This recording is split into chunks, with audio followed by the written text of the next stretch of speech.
8 फरवरी की तारीख अनाउंस होने के बाद पहला इंटरव्यू आप दे रहे हैं।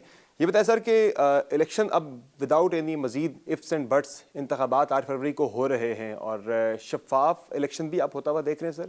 मैं सबसे पहले तो मैं समझता हूँ कि मैं तारीफ़ करना चाहता हूँ जस्टिस काजी फ़ाइज़ ईसा साहब की और सुप्रीम कोर्ट की कि उन्होंने इस मामले को बिल्कुल एक अटल कह भी दिया, कर भी दिया और फैसिलिटेट कर दिया इस मामले को, और ये भी कह दिया कि ये पत्थर की लकीर है। तो इस वजह से मुझे पूरा कॉन्फिडेंस है। और इससे पहले जो मैंने इंटरव्यू दिया था उसमें भी मैंने यही कहा था कि क्योंकि मामला अब सुप्रीम कोर्ट इसको ख़ुद देख रही है तो इंशाल्लाह इलेक्शन ज़रूर होंगे। सदर साहब को कह देना चाहिए था, जो सदर साहब ने कह दिया था, मगर सदर साहब को मशवरा देने वाली हुकूमत होती है, हुकूमत से मशवरा लेते हैं, हुकूमत की लॉ मिनिस्ट्री से मशवरा लेते हैं। लॉ मिनिस्ट्री ने मुझको ये कहा, बार बार कहा, ख़त लिख कर भी कहा, उन्होंने कहा जी लॉ मिनिस्ट्री सारी प्रोविंशियल लॉ मिनिस्टर्स मुत्तफ़िक़ हैं कि आप तारीख़ नहीं दे सकते। सारी जो पीडीएम हुकूमत के लोग थे वो भी मुझको यही कहते रहे, उससे उनसे पहले भी और उसके बाद भी ये कहते रहे कि जी सदर साहब का। बाज़ लोगों ने तो अच्छा किया, मुझे छोटे आदमी को औकात याद दिला दी, उन्होंने कहा आपकी औकात क्या है, आप क्यों तारीख देंगे। मैंने कहा अच्छा किया। तो ये सारी जो भी है, हमारे दोस्त भी हैं, कोई बात नहीं है, इंसान को अपनी औकात याद दिला देना कोई बुरी बात नहीं है, मैं समझता हूँ कि सब मुत्तफ़िक़ थे। मगर अगर हुकूमत, मिनिस्टर ऑफ लॉ, मैं किससे मशवरा करूँ? मैं ख़ुद वकील नहीं, हुकूमत, मिनिस्ट्री ऑफ लॉ है ना, उनकी मुशावरत का मैं पाबंद भी हूँ, मेरी चॉइस भी है। उन सब ने कहा कि आप तारीख़ मत दें, उसके बावजूद मैंने उन सब को कोट करके भी तारीख़ दी। मैंने 6 नवंबर की तारीख दी, सबको कोट भी किया इसलिए कि ऑन पेपर बात आ जाए। इलेक्शन से पहले इस वक्त मुल्क पे लेवल प्लेइंग फील्ड का बड़ा शोर है। आपने ख़त भी लिखा है निगरान वज़ीर आज़म को, उस ख़त में आपने हवाला जात दिए मुख्तलिफ़ के जिस तरह से लोगों को उठाया जा रहा है, लोगों को प्रॉपर्ली उनकी पॉलिटिकल पार्टिसिपेशन का मौका नहीं दिया जा रहा। पीटीआई के वाले से तो मेंशन उसमें है, पीपल्स पार्टी भी लेवल प्लेइंग फील्ड का बहुत ज़्यादा शिकवा कर रही है, उसका मेंशन नहीं है। अवामी नेशनल पार्टी कर रही है, इसके अलावा मेंगल साहब की पार्टी लेवल प्लेइंग फील्ड का शिकवा कर रही है, उनका मेंशन नहीं है। आपने सिर्फ पीटीआई का मेंशन क्यों किया उसमें? नहीं, मैंने उसमें लिखा है कि एक रेजोनेंस है पाकिस्तान के अंदर, है ना, क्योंकि वो पीटीआई का ख़त था लिहाजा वो मैंने फॉरवर्ड किया, मगर उसमें अपनी तरफ से ये लिखा कि एक रेजोनेंस इस बात का है कि तमाम सियासी जमातें इस बात का कह रही हैं कि मुनसिफाना इंतखाबात हों और लेवल प्लेइंग फील्ड हो, उसका जिक्र मैंने किया है। और एक जनरल आप देख रहे हैं मीडिया के ऊपर जो बातें आती हैं वही उसके ऊपर निगरान हुकूमत को तवज्जो देनी चाहिए। मेरा ख़्याल से सारे पाकिस्तान में ख्वाहिश इसी बात की है कि शफाफ इलेक्शन हो और गैर जानिबदार इलेक्शन हो और सारी जमातों को और सारे लीडरान को हिस्सा लेने की उसमें मौका मिलना चाहिए। यही शफाफियत होती है। और साथ साथ ये कि फिर इलेक्शन के रिज़ल्ट्स के अंदर एहतमाम किया जाए कि कोई ऐसी कैफियत ना हो जिसके अंदर ये इलेक्शन कौम को एक्सेप्टेबल ना हो। नज़र आ रहा है कि एक सियासी जमात के लोगों की वाबस्तियाँ तब्दील हो रही हैं। चेयरमैन तहरीक इंसाफ के वाले से बड़ा वाज़ेह नज़र आ रहा है कि वो इंतखाबात में हिस्सा नहीं ले सकेंगे। एक पार्टी के हेड के बगैर इलेक्शन होना, उनकी पार्टी के बहुत सारे लोगों को इंतखाबी दौर से बाहर कर देना, रिंग से बाहर कर देना, तो उसमें तो इलेक्शन मैं समझता हूँ एक काम अदालतों का भी है ना, कि जो मामलात अदालत में है, मेरा ख्याल से पाकिस्तान तहरीक इंसाफ और इमरान खान साहब या कोई और पार्टी और उसके लोग अदालतों के फ़ैसलों के तो पाबंद रहेंगे, है ना, मगर अदालतों के हवाले से सुप्रीम कोर्ट पर भी एक ज़िम्मेदारी भी आती है, वो ख़ुद भी महसूस करते हैं। सुप्रीम कोर्ट के अंदर इन हवालों से जो चीज़ें जाएं तो मेरी दरख्वास्त ये होगी कि सुप्रीम कोर्ट भी इस पर तवज्जो रखे, क्योंकि अगर सुप्रीम कोर्ट तवज्जो नहीं रखेगी तो नीचे मामलात ढीले भी पड़ सकते हैं। तो लिहाजा ये जो 3 महीने हैं इलेक्शंस तक, ये बड़े अहम महीने हैं।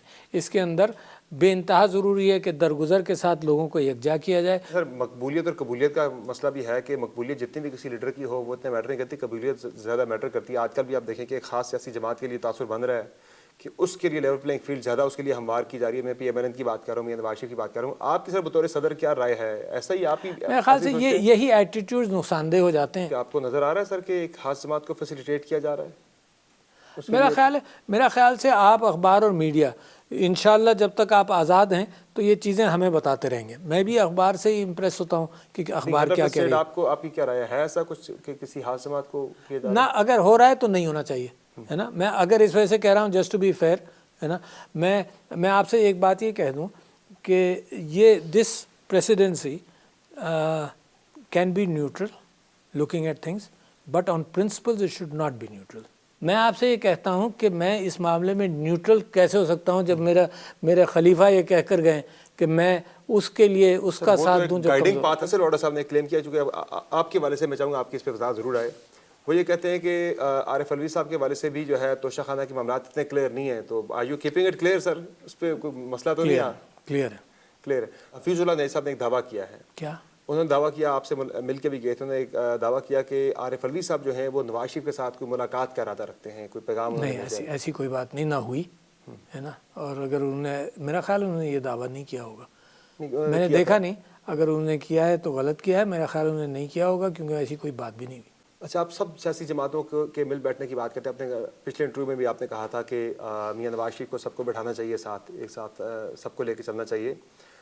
ارادہ وہ کر رہے ہیں کہ کوئی عشائیہ بلایا جائے اپنے گھر پہ, تمام پولیٹیکل پارٹیز کو انوائٹ کیا جائے بشمول تحریک انصاف. تو پی ٹی آئی کو جانا چاہیے اس عشائیہ کے اندر, بیٹھنا چاہیے سب کو. یہ پی ٹی آئی کو خود فیصلہ کرنا چاہیے. میں تو کہہ رہا ہوں کہ سب کو ملنا چاہیے. میری تو سب سے درخواست ہی ہے, آپ کی جو رائے اسی پہ. ہاں, میری تو سب سے درخواست ہی ہے. مگر یہ کریں نہ کریں یہ ان کی مرضی, مگر کرنا چاہیے. وقت کی ضرورت یہ ہے کہ جب کشتی ڈوبے گی نہیں, خدا نہ خواستہ, میرے منہ سے ایسا لفظ بھی نہیں نکل سکتا, مگر کشتی جب ہچکولے کھا رہی ہے تو لہٰذا ادھر ادھر کودنا بند کریں, ہے نا. سب مل بیٹھ کر بیچ میں بیٹھ جائیں. سمجھایا نہیں ہے اپنے سابق وزیر اعظم کو کہ بھئی جب تب یہ سارا اتنا زیادہ یہ, میں سبھی کو سمجھاتا ہوں. دیکھو, سابق وزیر اعظم سے میری کوئی اتنی تفصیلی ملاقات نہیں, امکان اب تو ہوئی بھی نہیں بہت عرصے سے, مگر دیکھو وہ اس کو اپنے پارٹی کے ایڈوائزرز پر بھی ڈیپینڈنٹ ہوتا ہے ہر شخص.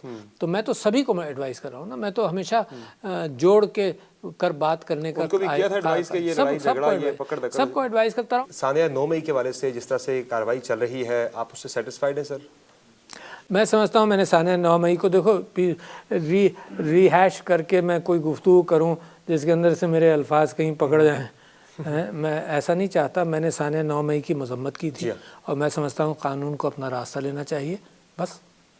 آئی اسٹل ایگری. بچے میں پی ٹی آئی بھی اگر آتے ہیں پکڑ میں تو بے شک جو بھی اس میں ملوث تھا وہ بے شک آئے. میں دیکھو کسی کو ایگزیمپٹ کرنے کی کوئی میری نیت نہیں ہے نا, مگر ثانیہ 9 مئی کی تحقیقات اور اس کے اعتبار سے جو کورٹ اور عدالتیں فیصلہ کریں. محمود مولوی صاحب نے یہاں کا کہہ دیا تھا کہ یہاں کو پلاننگ ہوئی تھی, کہا تھا. پھر انہوں نے مجھے تو یہ بعد میں کسی نے یہ کہا کہ انہوں نے کہا, یہ نہیں کہا تھا میں نے. یہ جو فرح گوگی وغیرہ کے والے سے کوئی نکلے, کچھ 4.5% ان کے اثاثوں میں اضافہ ہوا ہے, اور کہتے ہیں کہ یہ چیئرمین پی ٹی آئی کی فرنٹ پرسن کا بھی ان پہ ہونے کا الزام لگایا جا رہا ہے. ان لوگوں نے کافی ساکھ خراب کی ہے پی ٹی آئی کی. یہ میں کہتا ہوں کہ ہر ایک کو قانون کے تحت ہونا چاہیے, مگر پاکستان کے اندر ایک اور بدنصیبی یہ ہے کہ کبھی کرپٹ لوگوں کو نہ پکڑا جاتا ہے نہ کچھ ہوتا ہے. وقتی خبریں بنتی ہیں یار, پچھلے 50 سال کے اندر وقتی خبریں بنی ہیں. ہم پچھلے 5 سال میں بھی یہی سنتے رہے, ساگ ڈال. نہیں 5 سال نہیں, 50 سال. You C every government Pakistani عوام کی جو تازہ ترین جو میموری میں اس کی بات کر رہے ہیں. ایوب خان صاحب آئے اسی بنیاد پر, فرینڈز ناٹ ماسٹرز اگر آپ پڑھیں نا, انہوں نے کہا کرپشن بہت ہے. اچھا, کراچی سے میں اسلام آباد کیپٹل لے جا رہا ہوں کیونکہ یہاں بزنس مین بہت کرپٹ ہے, کتاب میں لکھا ہوا ہے نا.